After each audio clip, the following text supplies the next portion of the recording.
What's going on, everybody? It's Lester from Cannabis Wiki. Welcome to Weed Talks, where we talk to people inside the cannabis community and the industry to find out who they are and what they're up to now. Always at the top of our show, we'd like to thank all essential workers and the community for doing their part in helping flatten the curve. Good job washing your hands. Our guest today is a globally known guru in security. He is the CEO of Hyde Advisory Investments Inc., formerly president of award-winning Best Security Service at Grow Up Business Conference and Expo 2019, 360 Secure. He is a cannabis regulatory and licensed consultant working with Canadian LPs, also working in the global sector with foreign governments in 3 continents and 8 countries. He has a degree in regulatory theory and compliance, trained in crime prevention. He has even headed security for a Canadian Grey Cup to add to his many accreditations to his portfolio. Please welcome David Hyde. It's a pretty impressive sounding resume there. That guy doesn't sound, he sounds pretty smart, I think. Well, let's see if he can keep up to that great introduction, Lester. How are you doing, my friend? I'm doing very good. I'm always glad to be with you. And never mind the introduction, sir. You have so many accreditations that I don't have enough paper to fill it. Oh.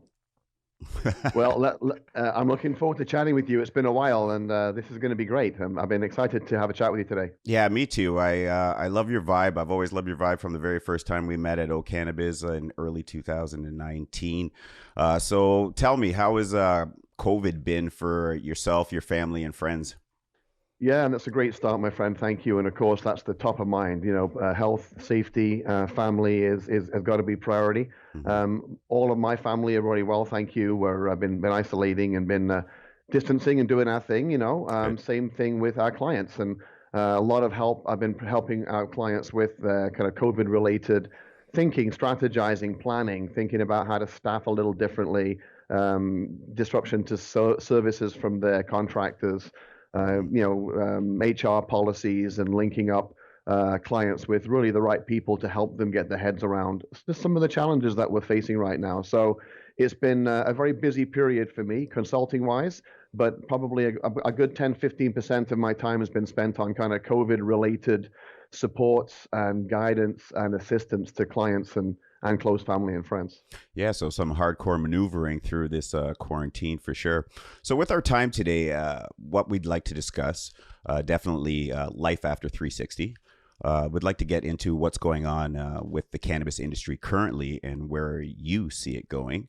Touch a little bit on coping with COVID and how it's affected the cannabis industry. And any of the changes. And something I'd like to get a little information on, a global POV on the cannabis industry. But first, before we get into that big business, let's cross the pond. By 18, you were a businessman.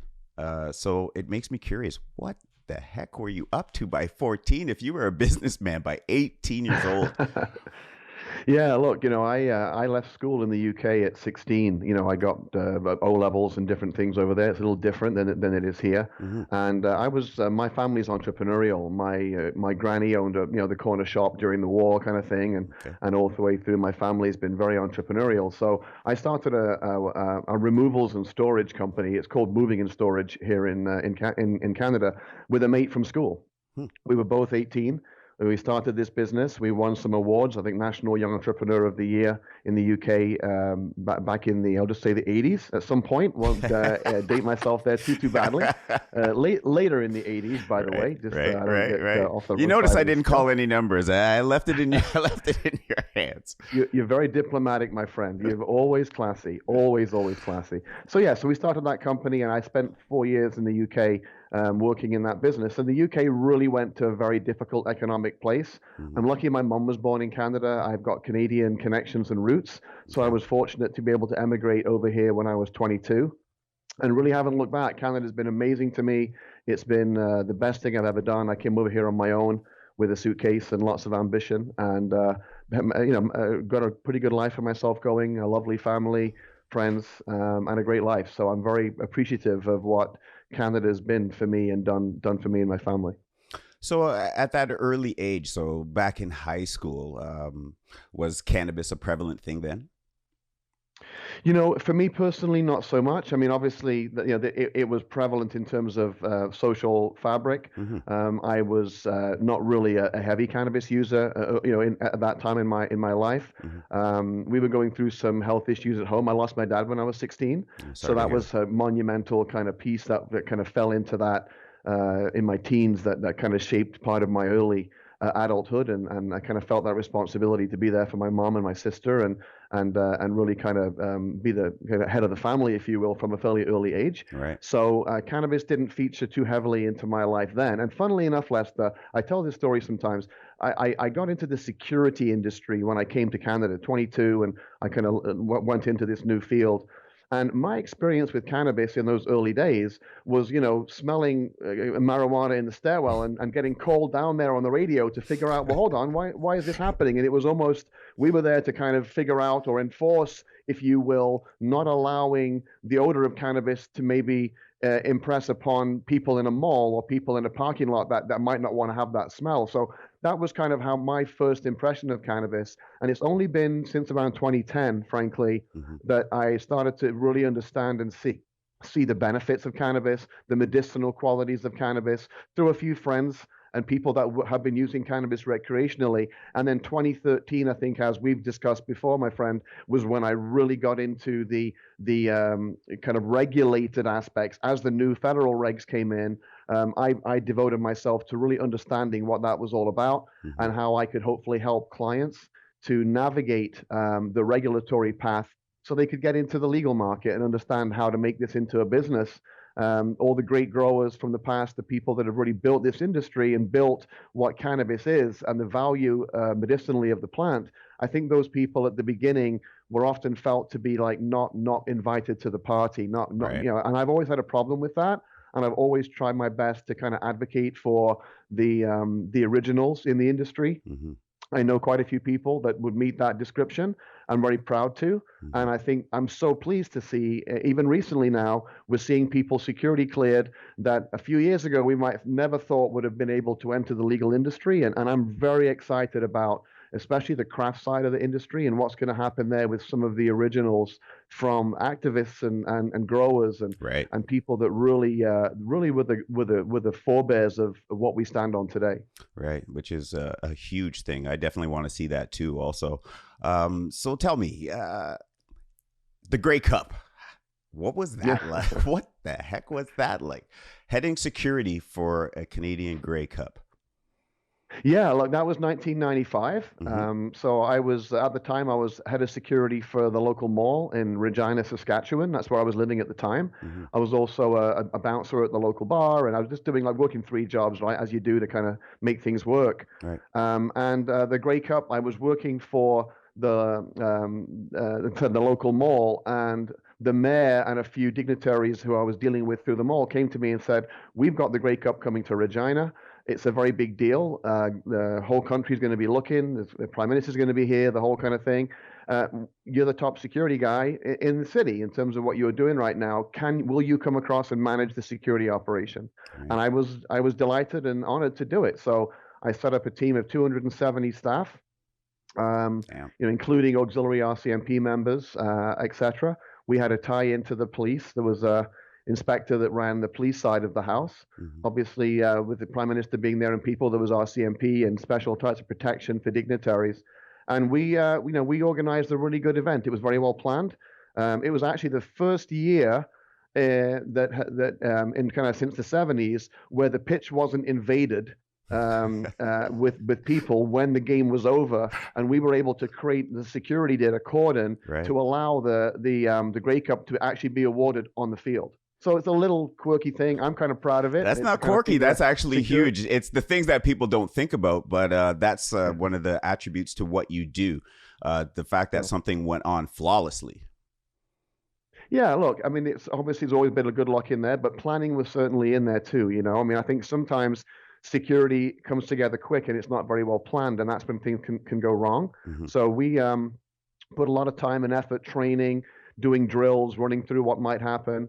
earlier in that same season, there was a tornado that touched down right near the Taylor Field, which is the football pitch there for those the Rough Riders that played in Saskatchewan. So there was some anxiety around security and safety for patrons.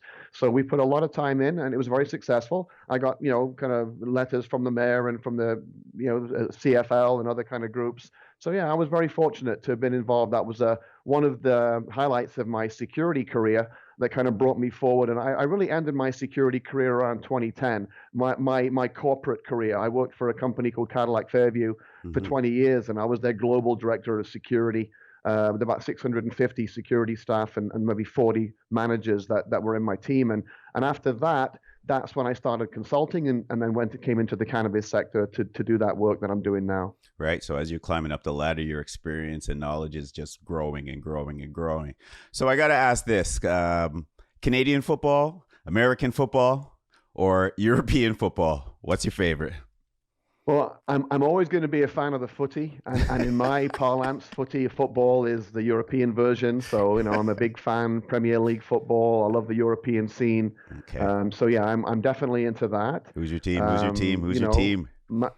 Manchester United has long been my team, and I actually come from Nottingham.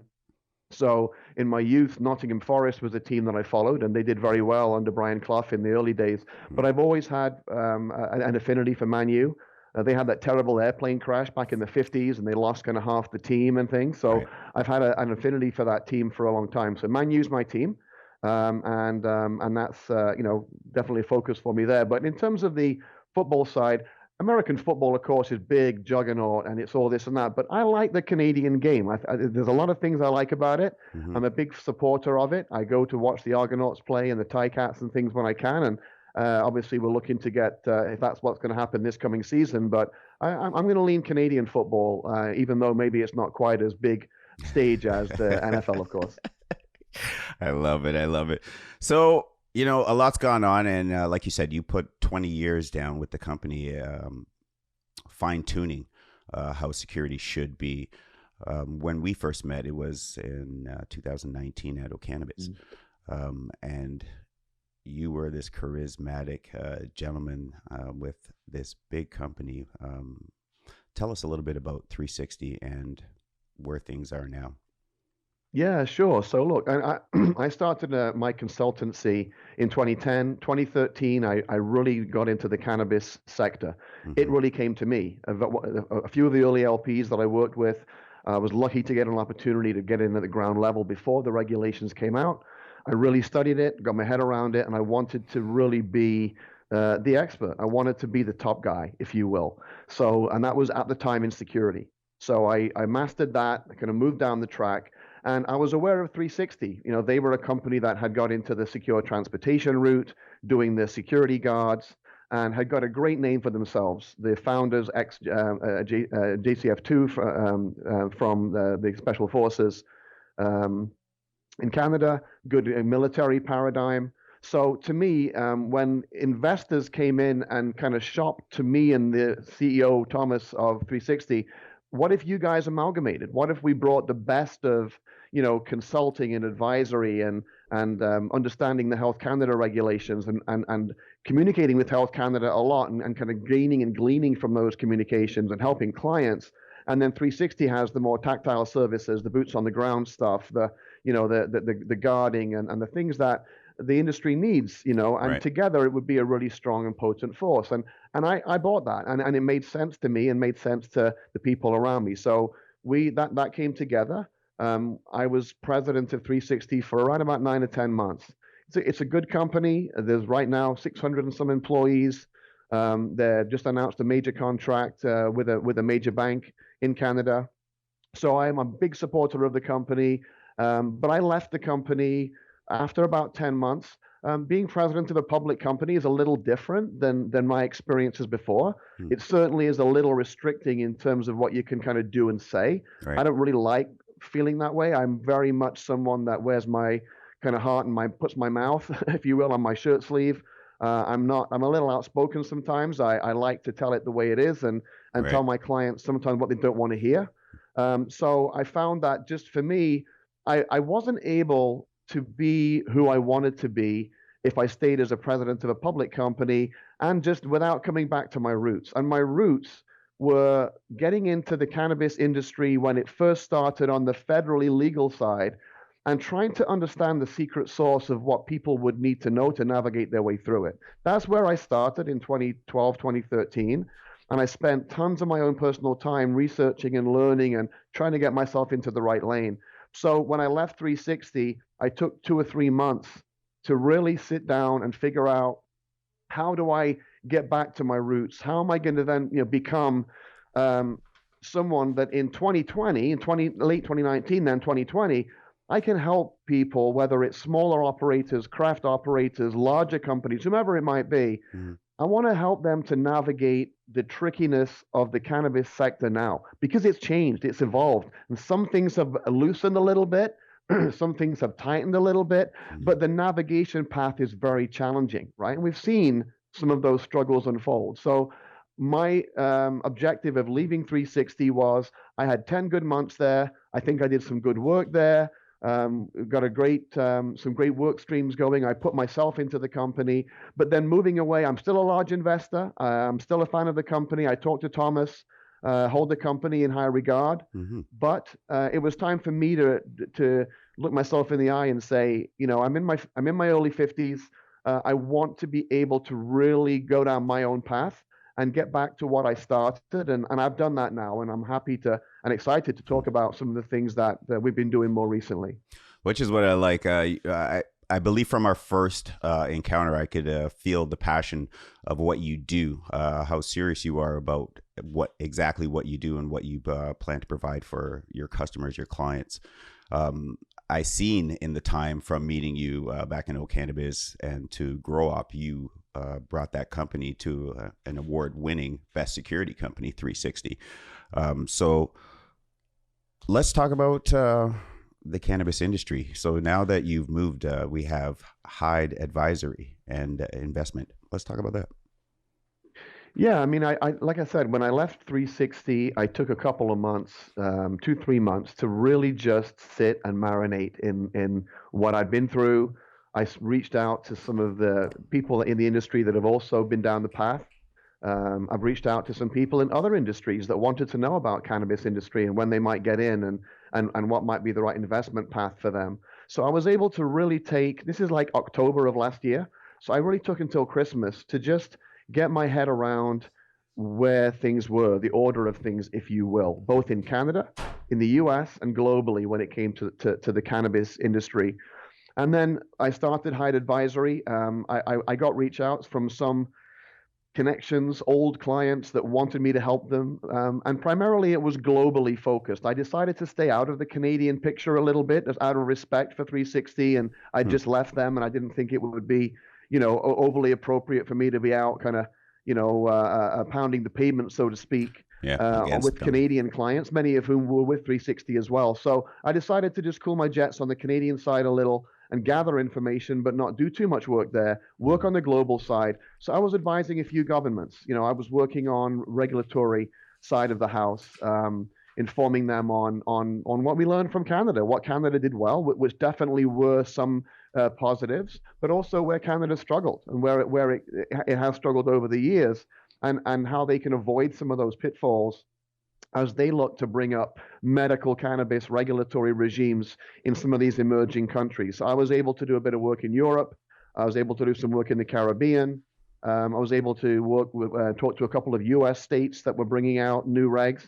And it was really good. I enjoyed it. And it was a chance for me to kind of inject some of what I'd learned there. And then now, over the last few months, we built Hyde Advisory up to be really a global cannabis advisory. I bolted on some great teams in the EU that understand the regulatory piece there. So the team isn't just me. There's about 5, 6 of us that really can leverage international relationships and can really bring some good informed thinking into the mix when we're helping either governments to navigate setting up regulations, setting up guidance documents for industry, or how to train their inspectors and reviewers on the cannabis side of the house, and then working with companies who are in these emerging markets in the EU, in LATAM, in Southeast Asia, and beyond, and really helping them to navigate the path. And there's a lot of misinformation out there. People don't know what they don't know. And I think the benefit that I bring in any of these environments is just that we've been down the road, and I've been beaten up a lot of times. I got a lot of bruises. I've had good days and bad days, but you learn the collective knowledge that you have, you can bring forward. And I think that's really the value that we bring under the Hyde Advisory banner. That's what I was just thinking as you were saying that, like how much more value being inside the Canadian industry has brought to yourself and Hyde Advisory to supply your clients with a well of information of what's going on to do, especially globally. Yeah, it really is huge. And I think, to me, I look back to the time that I kind of moved on from being a security professional who entered the cannabis sector to being more of a cannabis sector aspiring professional, right? I mean, I wouldn't claim to be there yet. I'm still on that journey, but I see myself as much more of a broad entity that not only understands the security paradigm, that was my entry point, if you will, Right. but I've also learned the compliance and the licensing and all of the different elements that really are essential when you look at how to set up a legally compliant cannabis operation in a country that has regulations and that has rules. And now we're also now, of course, looking at tying into the global supply chain, and that's a really, really big deal. There's a different patchwork quilt, if you will, of rules and regulations that are going to come into place, or that are coming into place. And it's not good enough to kind of have a business plan that looks just at the country you're in. If you have aspirations to feed into the global supply chain, you need to understand the mosaic of regulations, of import-export restrictions, what's real and what's not. So I think that's really been the benefit that I bring, and I'm very grateful to what I've learned in dealing with Health Canada. I think they've done an amazing job in hard circumstances. Of course, not perfect, but nobody is. But they've done some very hard work to try to support the industry in a responsible way. I think we've seen some of their restrictions recently a little bit loosened, and I'm very excited about where that's going. So I've learned from Canada, from the regulatory pieces here, and from the client interactions here, and we're able to take that into the global industry and really export that knowledge. So is Canada following your lead as you look at what's been from the past and tweaking it for the future? I hear what you're saying about Health Canada and how they've loosened up regulations. It took COVID-19 to be able to put some leniency for these companies trying to get ahead. At the beginning of this game, Health Canada, would you say the regulations were too strict? Well, I mean, looking back, I think you could say that, but it was always inevitable that the rules would be strict around this to come out of the gate with. The stakes are very high, right? And I think here we're dealing with something, you kind of can draw a bit of a parallel to Prohibition era, the alcohol, and when those rules were first relaxed, people viewed alcohol as poison. It was very much something that was needed to be restricted. And the government didn't fully understand marijuana, the cannabis aspects, the value of the plant and the different things. And that was very clear early on. There were certainly people in the government that understood it, but the government wasn't able to just come out and have a very liberal, very loose set of regulations. So yeah, it came out strict. And I think today you could say, yeah, maybe it was too strict, but I think it was a sign of the times. And as I go into these new countries, they're all prone to do that. So I don't think, I'm not feeling to be too critical of Health Canada, but what I do like about them, and you're right, COVID has helped to loosen up some stuff, but it started before then, right? Good. I mean, I look back to 2018. As we transitioned through the ACMPR, actually during the ACMPR period, so 16 to 18, there was some loosening going on. They allowed some, it was called a Section 56 exemption at the time, where you didn't need the vault anymore. They restricted that down to more of a reasonable type of security around a secure storage area, for example. And there were a few other things that started to be loosened. At one time, you needed to have a person with security clearance in every single room where activities with cannabis were occurring and work was taking place. Now that's restricted down to just having the responsible person on the site. Okay. And it really has loosened up the efficiencies and the ability for these companies to have a valid pathway to profitability and to reduce the inefficiencies in the system. And there's been many other things now over the past year or so, year and a half, with the cannabis regulations coming in, that really has helped to be responsible on the regulator side, but B, loosen up some of the restrictions that the industry were feeling. And I think we're getting to a better place now. Excellent. So what other risks are there outside of the regulatory framework? That's a great question, because so often one of my frustrations has been an almost slavish focus by license applicants and license holders on the regs. And everything's in that Health Canada, guidebook, if you will. And if it falls outside of that, I haven't got time. I don't really want to know. I'm just so focused. I've got to get this license. I've got to maintain this license. Mm-hmm. And I get it. That's understandable totally, because it's a high bar to get and it's a high bar to maintain. However, we're running businesses here, and right. Businesses face a variety of risks. And these risks can be, whether it's a reputational risk, whether it's a security-related risk, whether it's financial, operational risks. And many of those things don't fall within the purview of the regulations. And that's the same in any industry, right? So I've long preached to my clients, for example, one very small example is IT, information technology, right? Mm-hmm. You won't find that anywhere in the regulations. There's nothing in there that says you have to have a protected network. There are other rules and laws that apply to privacy and different things, but there's nothing in the cannabis scheme. So people can be ambivalent to that. So I bring forward that as a significant risk issue that every cannabis company, from small to large, needs to get their head around. And it doesn't need to be very overly expensive, but it needs to be something that they look at and they put in the defenses in place to make sure that they're not vulnerable to being hacked, a phishing attack, a ransomware attack, mm-hmm. or just the failure of their system and they lose all their data. These are things, one example, and there are many, many more. So I do encourage clients to look through a broader business risk lens, and not only the regulatory risks, but the supply chain risks, the supplier risks, the risks of human capital, and all the other areas that I think need to be in the repertoire for a business owner now. Question. Through all the legal dispensaries, how many dispensaries were robbed in Canada through legalization? Are we now talking about since you're able to have provincially regulated dispensaries, or are we talking about pre-cannabis regulations? How about, if you have an answer for both, I'll take both. Yeah, well, I mean, I don't have an exact answer, but look, one of the things that I really didn't like about the pre-cannabis regulation dispensary regime, much as I completely understand that it was needed, that the patients needed access to medicine and all that stuff, right.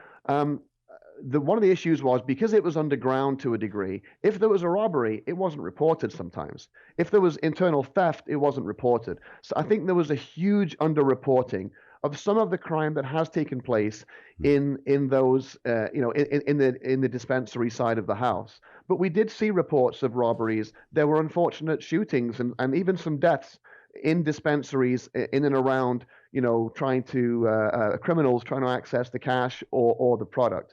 In the legal side of it, we have seen a small number of crimes. Mm-hmm. Alberta's seen a few more, but they've had a few more stores than every other province. Right. I'm not seeing any patterns that give me a significant concern that there's a gaping hole anywhere.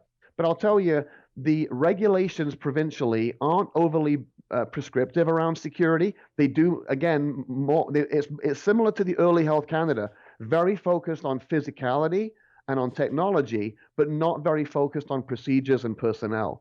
And I long advocated in forums with Health Canada and in public forums and on Twitter, which is my kind of soapbox, mm-hmm. Primarily, I advocated for there to be a broader paradigm around security, which talked not only about physicality and technology, but the other two legs of the stool, because there's four in security, and we need to have procedures, we need to have personnel-related measures. And Health Canada nailed that very well in the cannabis regulations, the organizational security plan. So putting that over to the dispensary side, I don't see very much in the regulations provincially that require the license holders to have a very firm set of security SOPs, to do security awareness training with their staff. Simple things like, how do we take the garbage out at night? How do we protect Right. vulnerabilities of the shipping and receiving area in a dispensary? How do we make sure if it's a joined store that we can't have someone come over the top from the store next door? There need to be protections in place. So there's a lot of things that I think were missed out on the regulatory side, and it's up to the dispensary owners to have solid security programs. And I do see that there are some good ones, but there are also, I think, some gaps. And I unfortunately think we will continue to see some level of crime on the dispensary side moving forward. Very, very, very interesting. Some things that I definitely was curious about. I did see some headlines going on, but you are very vocal on social media. That is one beautiful thing that I like about you. When you do get information, you love to share information and make everybody aware. So through COVID, let's talk about cannabis. What's been happening with the industry? Yeah, I mean, I think it's a mixed tale. It's definitely mainly been a challenge. You look at we've had disruptions in supply chain to a degree. We've had the pronouncement that it was an essential service, then kind of maybe it almost wasn't, then it was, but it was curbside pickup and a lot of different, or delivery. So there's been a bit of inconsistency and unpredictability. I think hasn't really helped. But Health Canada has loosened some things to allow for license holders to cope and to be more efficient and to kind of be able to make up for some of the shortcomings that they're experiencing under the COVID kind of cloud. Human capital challenges is one of the biggest things. Cannabis companies are struggling to keep their employees at work. If people are sick, if people have vulnerable members in their family, there's a lot of work from home that's had to occur, and that's not easy for the grow team, for the people that need to be at the facility. So there have been some challenges around that. Timelines and reliability on contractors and suppliers. There's been disruptions in those services. So there's a lot that cannabis companies have had to deal with, both on the federal side and on the provincial side. But I think what the silver lining is, to a degree, for those that can weather this storm, and I know it's difficult, we're lucky that we have got a little bit of help we can lean on. Again, Health Canada loosening some regs, hopefully a bit of help from the government on the employee side, or a bit of cost allocation there. Cannabis being deemed an essential industry, essentially globally, in my experience, really to me is a good sign for the future. I think that people are now viewing, in the countries where it's regulated, particularly where it's been legalized for adult use, right, cannabis is seen in a way alongside alcohol to a degree as something that, and I'm not drawing any comparison, because we all know that cannabis, of course, is far less harmful, in fact, not harmful than alcohol is. But I'm just saying it's seen as something that is a requirement for the social fabric, if you will. right. Access to certain things, certain medicines, or certain comfort consumption items that the public want to have access to. Cannabis is seen, A, medicinally for that reason, but B, recreationally, as something that people need to have access to during times like this. So what I'm seeing is that there's really a sign that this is maybe a bit of a turning point, and that once we come out of this cloud of COVID, I do firmly believe that we're going to see an evergreening, in a way, of the cannabis industry and how it's viewed. And it's going to be incremental. It's not going to be immediate. Right. But I'm seeing signs in my consultancy where I'm talking to governments, I'm talking to provinces, I'm talking to clients that are in the industry now, I'm talking to people on the sidelines, from pharma, from CPG, from alcohol, and other industries that want to come in. And I'm seeing signs, early signs, that people are starting to view this cannabis industry as something a little bit more as a sustainable industry, as something where the supply chain pieces post-COVID are going to start to link up, as where mature governments like the Canadian government have started to kind of facilitate an industry that is going to be more sustainable and is not going to be overly burdened in a regulatory sense. We're seeing, again, a relaxing and a right sizing to what I would call right touch regulation. So for all of these reasons and more, I'm seeing some really good signs that, in my view, both in Canada and globally, is a bit of a rainbow, if you will, at the other end for cannabis industry participants to start to tack their way over to where things are going. How can they hold on right now, and how can they come out the other end in a way where they're going to have something that's going to be attractive to an industry that I believe is going to broaden. It's going to become much more segmented in terms of its attractiveness to craft industry, the medicinal focus, the certain types of recreational brands, certain types of natural health products, cosmetics, the whole edible stuff. It's not here yet, but all of these things are in the works. They're all going to come through in a way that is going to create, in my view, a very interesting and diverse industry that's going to be able to allow Canada to grow, to gain the benefits economically of this overarching cannabis sector, and the same thing globally, and from the signs that I'm seeing now. Well, you know what? The cannabis industry has a fantastic guru here in the security and consulting industry. David, I want to understand about global POV on the cannabis industry. Can you elaborate a little bit further on that for me? Yeah, no, I can. And I think you really got to be careful about the information sources that you rely on to understand where the global cannabis industry is going, and the various connections there. And everything starts with your business plan. Far too often, I see people that are very keen on getting into the global cannabis industry, but they haven't got a very articulate, well-researched, and differentiated business plan. And we've seen a lot of failures. And, the reality is, and I think that a lot of the folks that have been in the industry that will understand this, my next line here, which is the days of storytelling in this industry are long gone. You cannot come out now and say, I'm going to do, or I'm going to have, or we're going to be the industry leading, or I'm going to grow biggest, best, widest, badass, give it anything you want. The storytelling now, those days are over, long gone. Yeah, and the people now that are going to be able to navigate this, and we're seeing there are people doing it today, and I'm a hats off to them. But the people that are now going to have to do this properly are the people that understand that to be successful in the business sense, you have to decide who you are.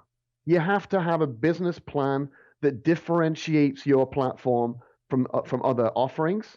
You have to have the right team with the right leadership in place, lean but mean, the right people that know the segments that you're attacking. They bring that kind of experience to bear. That you've got the team that investors are going to look at and get behind. And let's just go to the craft market for a minute. That's not about big business and investors and all that jazz. This is about the craft producer, the farmer, or someone that wants to do the craft processing as well, or the micro processing.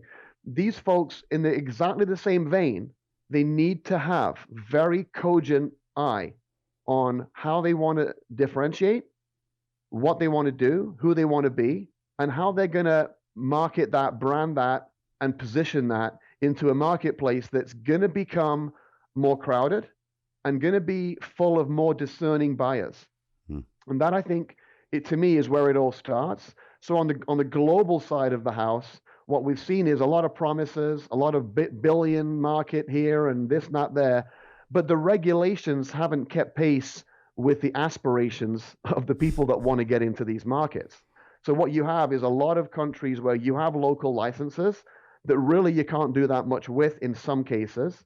And you've got people that are working, some consulting entities in the global markets are really pumping up some false narratives about how you can essentially, grow in a outdoors in this country and then channel it into Europe for medicinal use, which is not going to happen anytime soon, and probably ever, or how you can grow in very loose growing environments and think that that's going to map into good sources of revenue for you.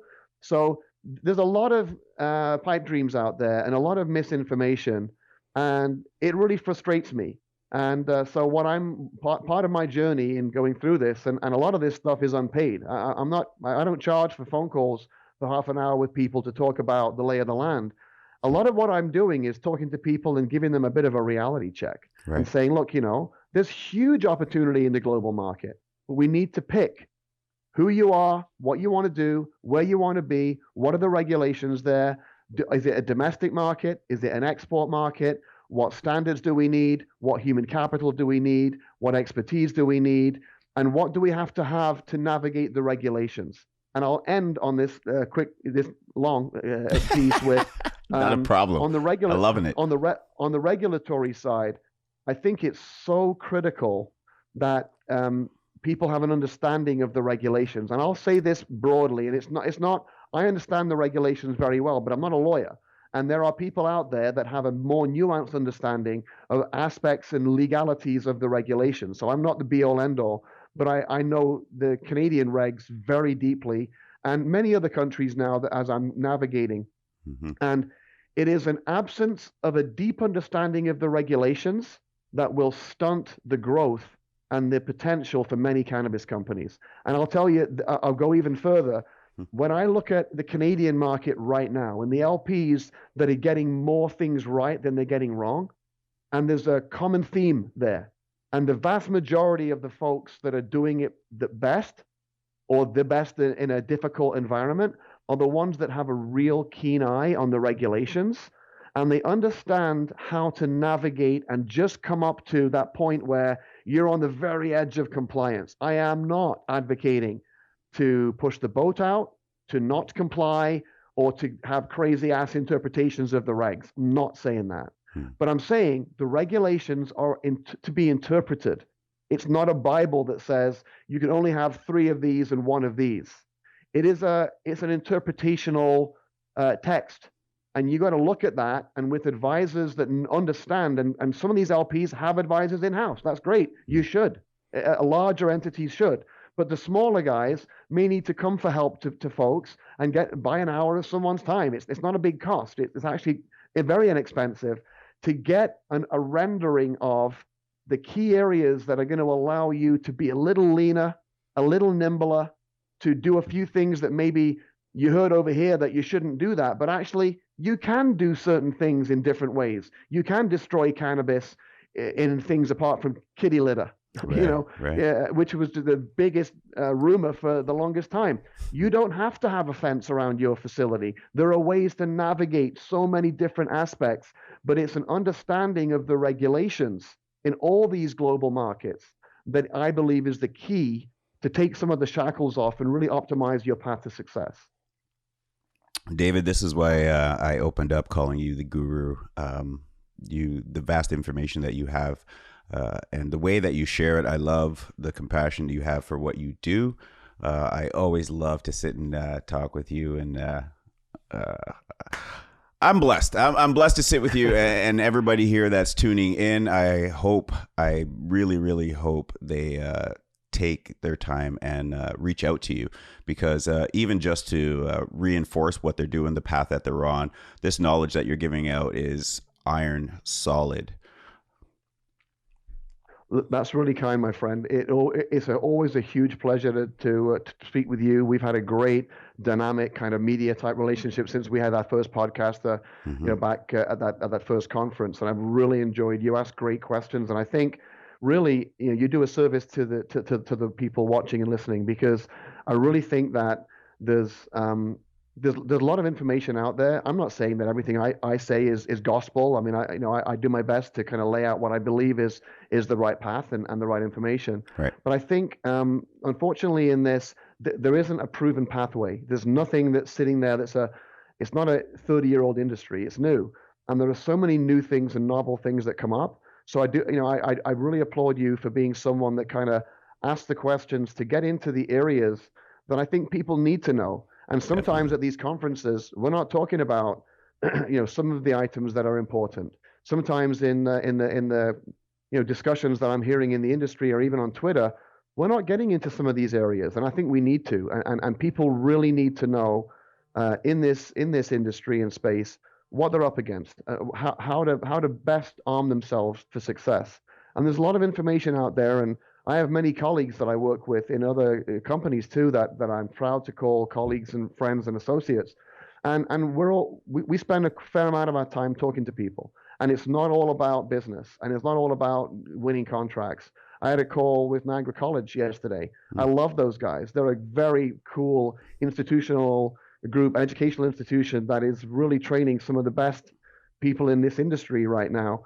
And I've been advising them for a few years, and I'm very proud to be associated with groups like that are actually helping to educate and helping to form the backbone of a strong and resilient industry. So yeah, I would encourage folks to reach out to the people around you that have those areas of knowledge. Like myself, there's a lot of other people that are out there that have good experience, and we love talking about this stuff and hope that we have something to share that will be helpful. Well, I definitely know that everything that you're sharing with us is definitely helpful. I know somebody can definitely take advantage of what they've heard today.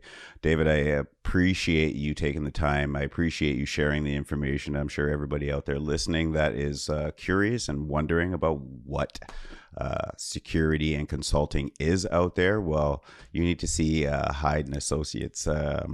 This guy is a killer. So Dave, thank you very much.